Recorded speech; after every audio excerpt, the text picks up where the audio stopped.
Chaque année, on devrait être en Ligue des Champions. Alors le football moderne est compliqué. Avec la qualité qu'on a, avec la ville qui nous soutient, avec les supporters qu'on a, il faut qu'on y aille tous. Parce que quand je dis tous, c'est pas que nous les joueurs ni le club, c'est vraiment toute la ville qui vient avec nous. Il faut qu'on y aille, on n'a pas le choix.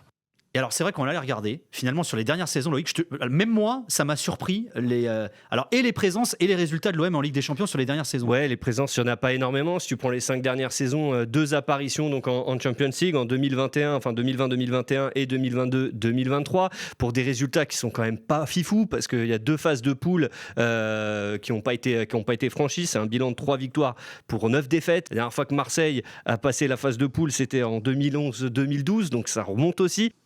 Non mais faut se remémorer certaines déclats. La plus récente, c'est la semaine dernière. Roberto De Zerbi qui dit au fait l'OM, ils y sont allés 2-3 fois en Ligue des Champions les 10 dernières années. Faut pas l'oublier parce que lui, il a le sentiment, et je pense que c'est un sentiment que tous les coachs à l'OM ont, c'est que Marseille, par son passé prestigieux, par sa passion populaire, la pression médiatique, et puis les recrues qui malgré tout sont souvent sont assez souvent séduisantes, il y a une vraie pression Ligue des Champions. C'est-à-dire qu'on estime de base que si l'OM n'y est pas, ce sera un échec.